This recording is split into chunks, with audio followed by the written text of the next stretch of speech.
Vidâmundan Kodâmundan, Mr. Won't Give and Mr. Won't Leave. In a certain town there lived a clever old Brahma named Won't Give, Vidâmundan. He used to go out daily and to beg in all the houses round, under the pretense that he had to feed several Brahmas in his own house. Good people, that believed in his words, used to give him much rice and curry stuffs, with which he would come home, and explain to his wife how he had deceived such and such a gentleman by the imposition of feeding in charity many persons at home. But if any hungry Brahma, who had heard of his empty boast of feeding Brahmas at home, came to him, he was sent away with some excuse or other. In this way Mr. Won't Give brought home a basketful of rice and other necessaries every day, of which he only used a small portion for himself and his wife, and converted the remainder into money.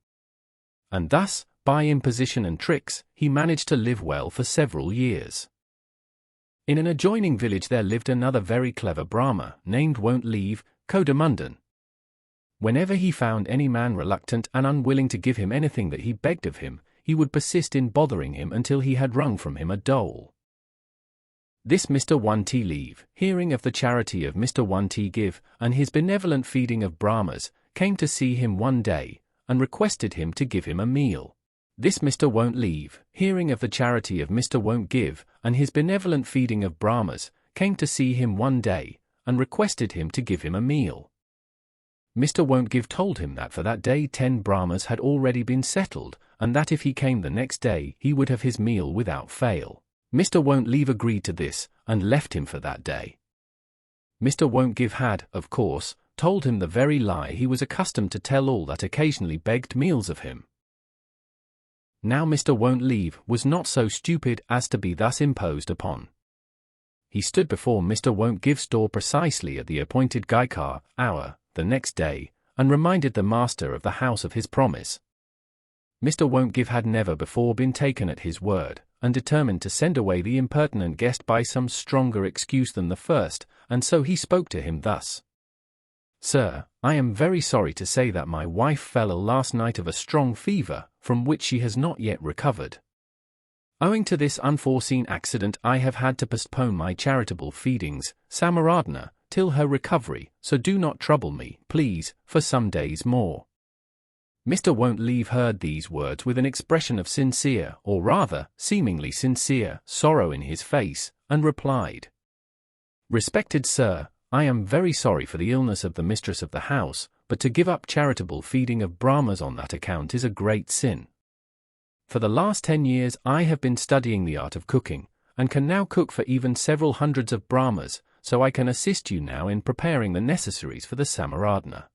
Mr. Won't Give could not refuse such a request, but he deceitfully determined in his mind to get Mr. Won't Leave to cook for him, and then to drive him away without giving him his rice. And so he said, "Yes, that is a very good idea. I am much obliged to you for your kind suggestion. Come in, let us cook together." So saying, the master of the house took Mr. Won't Leave inside, and they both went into the kitchen, while the mistress of the house, at the command of her husband, pretended to be ill. Now Mr. Won't Give was a good liver, and prepared, with the assistance of Mr. Won't Leave, several good dishes.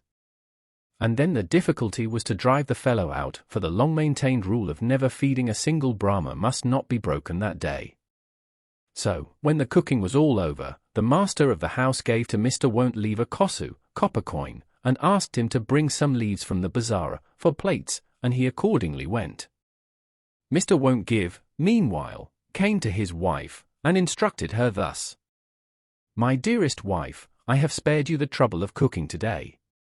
Would that we could get such stupid fools as this every day to cook for us.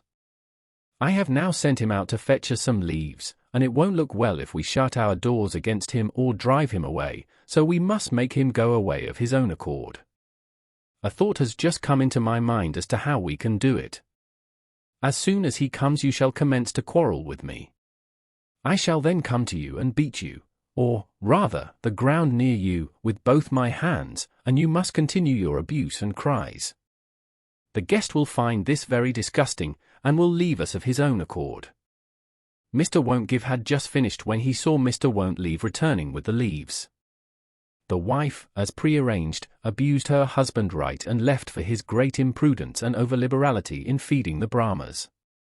Said she, "How are we to get on in the world if you thus empty the house of everything we have in feeding big-bellied Brahmas?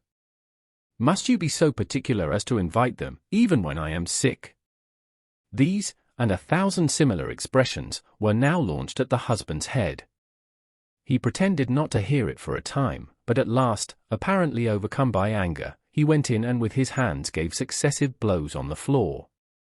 At every blow on the floor the wife cried out that she was being murdered, and that those who had mercy in their hearts should come to her rescue.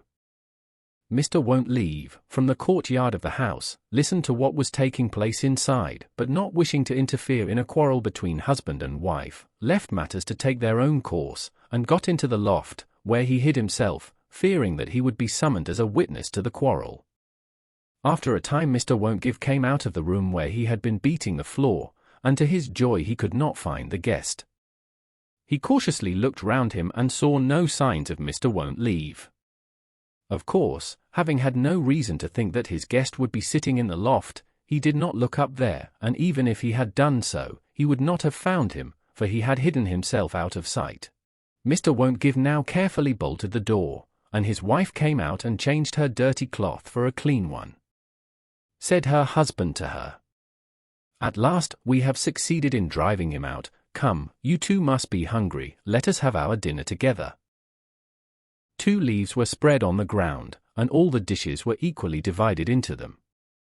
Meanwhile Mr. Won't Leave was watching all that took place below him and, being himself very hungry, was slyly watching for an opportunity to jump down.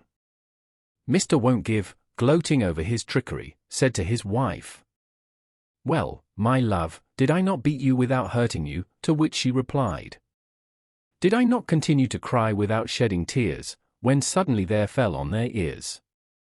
And did I not come to have my dinner without going away?" And down jumped Mr. Won't Leave from the loft, and took his seat in front of the leaf spread by Mr. Won't Give for his wife. And Mr. Won't Give, though disappointed, was highly pleased at the cleverness of his guest.